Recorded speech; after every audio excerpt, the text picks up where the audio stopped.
For the first time in 8 years, the Stanley Cup Final requires a winner-take-all Game 7. Last time this happened, I believe the Bruins and Vancouver. I was in Vancouver for that, and that wasn't pretty after Vancouver lost and just getting out of town. What's the movie with Ben Affleck? In one word?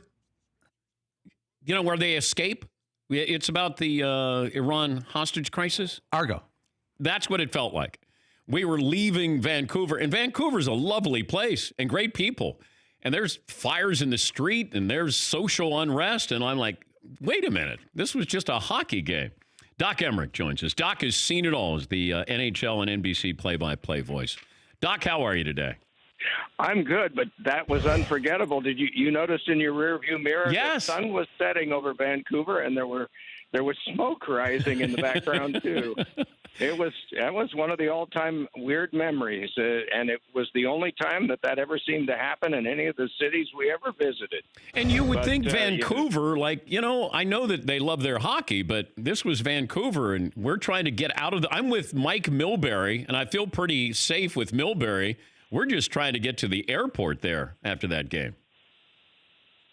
You picked Milbury to be with? Yes. The man who went up with a shoe in his hand? And yeah, you were. I think in terms of protection, you probably did make a good choice. Have you ever brought up that incident with Mike Milbury when he went into the stands with a shoe to rough up a fan? He sort of smiles and shakes his head and doesn't really talk too much about it. And you take your cue from him. Yes. I'm curious about the etiquette. I was talking about the U.S. Women's World Cup team. They scored 13 goals against Thailand. And, there's the tiebreaker with goal differential, and I understand that. It's just after a certain point where you go, okay, you're still scoring. You don't need to celebrate like this is the only goal of the game. Is there certain sportsmanship in the NHL in a game that do you keep piling on, or do you see teams that let up when they're blowing out somebody 7-0? Eddie Olczyk pointed out late in Game 6 that St. Louis was starting to do some rough stuff. And that is sort of an archaic philosophy that was established by the roughhouse teams of the 70s. And I'm not saying that it reared its ugly head, but there were a couple of rough incidents that resulted in power plays. And Eddie brought up that it was a decisive lead for Boston then. And if you really wanted to send a message home that we don't appreciate this, you would have sent out Bergeron, Pasternak, and Marchand for the last power play to say, okay, you want to do this? We're going to run up the score. So there still are occasions where this happens, but we do have it particularly in women's hockey in the Olympics where there are some mismatches, and because of goal differential, you will see teams, wind up winning games by double digits. But it sure, as a viewer, it doesn't make for the best competition, and as a broadcaster, it does make you uncomfortable at times because you hate to see one team totally disheartened like that. But that's at least the view from hockey. Soccer, I'm not terribly familiar with, but you really you don't like to see mismatches, but they do happen in international competitions, and we've had the U.S. and Canada have been the decided favorites in all of these women's competitions, with Sweden and Finland being very competitive, but some of the other nations just haven't caught up. Blues, Bruins, Game 7 tonight at 8 Eastern on NBC. Pre-game coverage starts at 6 Eastern on NBCSN with NHL Live. Doc is calling his 45th Game 7 all-time, 5th Game 7 in the Stanley Cup Final. Is there a different game plan for a Game 7 as the broadcaster? There is, and Sam Flood, our executive producer in sports, always emphasizes that we get a lot more people to watch a Game 7 that may not be hockey fans. They're fans of events that have great magnitude like a Game 7 in any sport. And so we want to broaden the strokes a little bit in terms of how we paint a Game 7. Want to make sure that we don't leave people that are joining and wanting to watch hockey for maybe a first time in a few months, or maybe a first time this year, and not leave them behind. We want to background them on the two teams without going into a lot of X's and O's. We want to give them a background on what the series has been like so far and the athletes that are playing it. So there is a little different approach to that, and it's similar to Winter Classics and games that are outdoors that do attract more people on New Year's Day. So yes, there's a different approach for Game 7.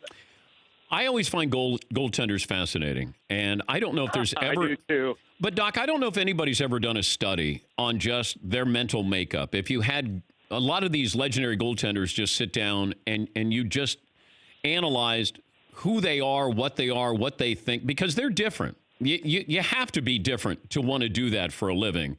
Has anybody ever done a study on goaltenders and their brains and what they, why you want to do it, what you think when you're in goal, the fact that a goaltender can change an entire series, can help you win a Stanley Cup single-handedly?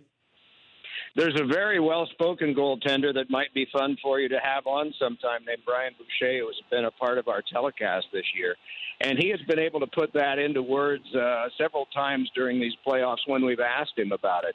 It is a mentality that you get oftentimes at 7 or 8 years of age. In the early years of playing, you wind up playing all positions, and there are just some guys that gravitate toward it and decide that they like it. I've found that at one time in my years of doing this is 46 now, in the early years, they tended to be viewed as non-conventional and flaky. There were goaltenders that were not very good skaters, and so they wound up being given the position, assigned the position, and handed the equipment. But now they are the best coached, and they are the most schooled.